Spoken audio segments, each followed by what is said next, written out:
Voice of লয়ের পক্ষ থেকে সকলকে শুভেচ্ছা জানাচ্ছি। আজকে অনেক গুরুত্বপূর্ণ একটি বিষয় নিয়ে আপনার সাথে আলোচনা করব।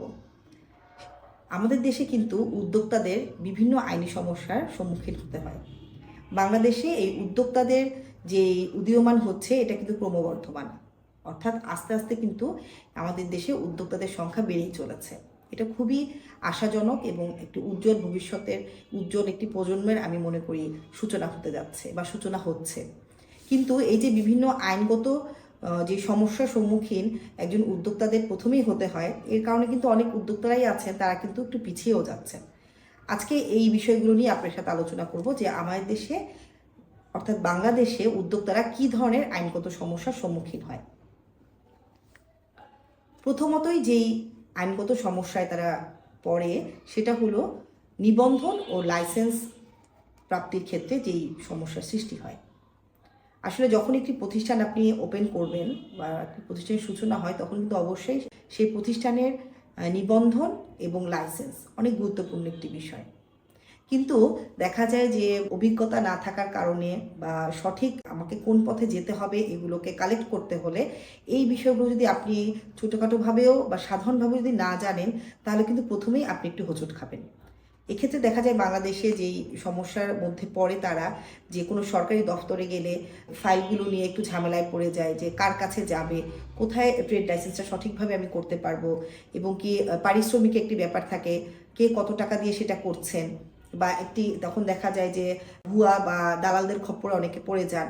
এই বিষয়গুলো কিন্তু চলে আসে এবং তখনই একটি আইনগত পদক্ষেপ নেওয়ার সময় কিন্তু চলে আসে। আরেকটি যে বিষয় থাকে, আপনার কোনো ছোট প্রতিষ্ঠান হোক বা বড় প্রতিষ্ঠান হোক, আপনার কিন্তু শ্রমিকের যেই অধিকার এবং সুরক্ষা সেই দিয়ে কিন্তু আপনাকে অবশ্যই লক্ষ্য রাখতে হবে। অর্থাৎ কর্মী ও অধিকার আইন বাংলাদেশে যেই শ্রমিকরা থাকেন তাদের জন্য কিন্তু আপনারা সবাই জানেন যে লেবার ল বা যে শ্রম আইন সেটা বলে কিন্তু একটি আইন আমাদের দেশে আছে। এই আইনে দেখা যায় শ্রমিকদের অধিকার এবং তাদের সুযোগ সুবিধা নিশ্চিত করা হয়েছে।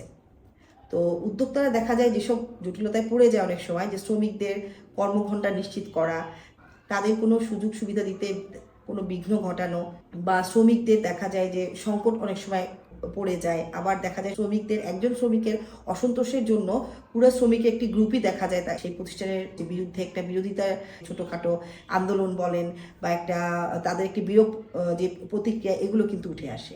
তো এক্ষেত্রে অবশ্যই যখন আপনি একটি প্রতিষ্ঠান ওপেন করবেন সেখানে কিন্তু শ্রমিকদের অধিকার এবং তাদের সুযোগ সুবিধাগুলো আমাদের শ্রম আইন অনুযায়ী কিন্তু আপনাকে নিশ্চিত করতে হবে। আরেকটি বিষয় বাণিজ্যিক চুক্তি এবং ঋণ ব্যবস্থাপনা।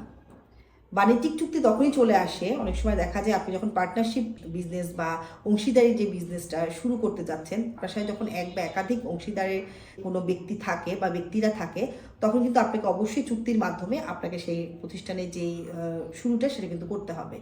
এই চুক্তিগুলো কিন্তু সঠিকভাবে আপনাকে না করলে, আপনি যদি সঠিকভাবে এই চুক্তিগুলো কিন্তু বাস্তবায়ন না করেন বা চুক্তিগুলো আপনি সুন্দরভাবে যদি না আপনি উল্লেখ করতে পারেন তাহলে কিন্তু অনেক সময় দেখা যায় অংশীদারদের সাথে একটি বিরোধের সৃষ্টি হতে পারে। এখানে এর জন্য আমি বলবো একজন আইনজীবী হিসেবে যে অবশ্যই একটি বাণিজ্যিক চুক্তি করতে গেলে আপনারা অবশ্যই আইনজীবীর সহযোগিতা নিয়ে আপনারা কিন্তু চুক্তিগুলো করবেন। এখন বাজারে অনেক সময় দেখা যায় যে বিভিন্নভাবে চুক্তি আমরা নেট থেকে আমরা ডাউনলোড করে নিচ্ছি বা বাজারে আমরা কিনতে পাচ্ছি। এই বিষয়টি না করে আপনি কি কি বিষয় আপনার প্রতিষ্ঠানের জন্য একটি সতর্কতা এবং সুবিধা দিতে পারে সেই অংশীদারদের সাথে বসে আপনি কিন্তু আইনজীবীর সহযোগিতায় সেটা আপনি তৈরি করুন। আরেকটি বিষয় যেটা বললাম যে ঋণ ব্যবস্থাপনা, অবশ্যই আমাদের দেশে দেখা যায় বেশিরভাগই ব্যাংক বলেন বা বিভিন্ন ফিন্যান্স কোম্পানি বলেন তারা কিন্তু উদ্যোক্তাদের যাতে একটি প্রতিষ্ঠান শুরু করতে বা কাজের বা ব্যবসা শুরু করতে সুবিধা হয় তারা কিন্তু বিভিন্ন লোনের ব্যবস্থা করে থাকেন। কিন্তু এই ঋণ ব্যবস্থাপনায় সঠিকভাবে আপনি যদি এটিকে কমিউনিকেট না করতে পারেন তাহলে কিন্তু আপনি জটিলতায় কিন্তু পড়তে পারেন। তো সেক্ষেত্রে অবশ্যই আমি বলবো যে এই আইনগত সমস্যা যাতে আপনি না পড়েন, ব্যাংকিং খাত বলেন বা চুক্তি ব্যবস্থাপনায় বলেন, অবশ্যই আপনারা আইনজীবী সহযোগিতা নেবেন, নাহলে কিন্তু আপনাদের একটি জটিল সমস্যার সম্মুখীন হতে পারে।